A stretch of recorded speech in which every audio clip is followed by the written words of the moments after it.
احمد و نصلی علی رسول الکریم، اما بعد فاعوذ باللہ من الشیطان الرجیم، بسم اللہ الرحمن الرحیم۔ میرے معزز سامعین اور حاضرین کرام، آج میں نے جس موضوع پر لب کشائی کرنی ہے وہ بہت ہی نہایت حساس اور بہت اہمیت حامل ہے۔ جی ہاں ناظرین کرام، میری مراد مسلمانوں کے قبلہ اول بیت المقدس سے ہے۔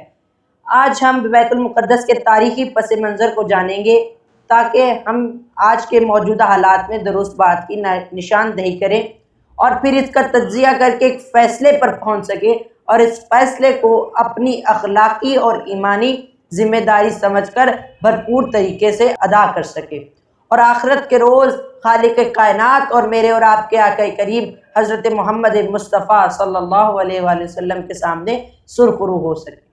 ناظرین کرام، بیت اللہ کی طرح بیت المقدس بھی اللہ تعالیٰ کا گھر ہے اور اسے حضرت ابراہیم علیہ السلام نے تعمیر کیا۔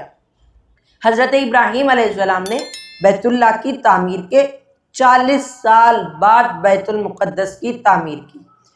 جب حضرت ابراہیم علیہ السلام نے بیت المقدس کی تعمیر کر لی تو حضرت ابراہیم علیہ السلام نے اپنے بیٹے حضرت اسحاق علیہ السلام کو بیت المقدس میں بسا دیا، اور جبکہ اپنے دوسرے بیٹے حضرت اسماعیل علیہ السلام کو بیت اللہ میں بسا دیا تھا۔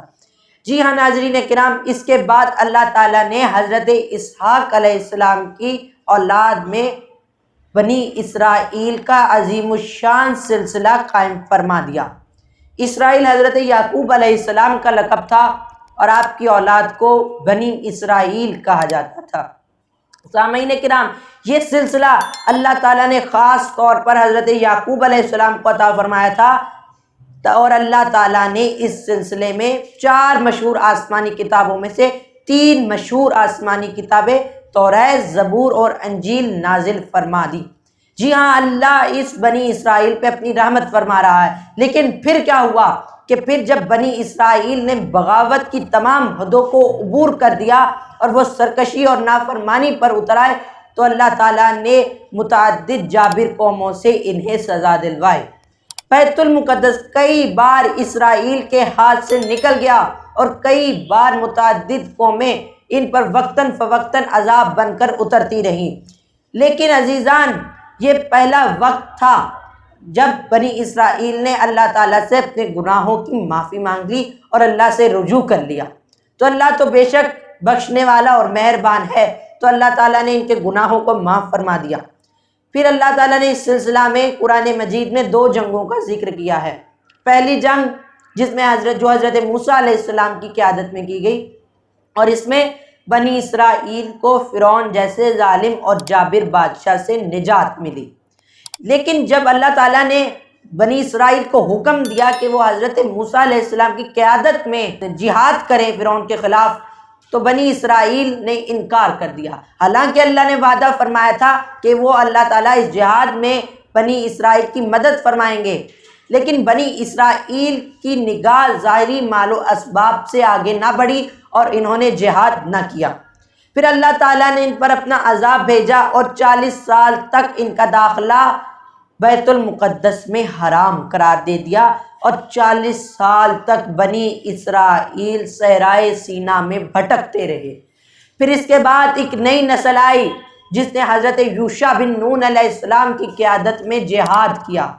حضرت یوشع بن نون کی قیادت میں جہاد کیا اور بیت المقدس کو ظالم قوم سے آزاد کروا لیا۔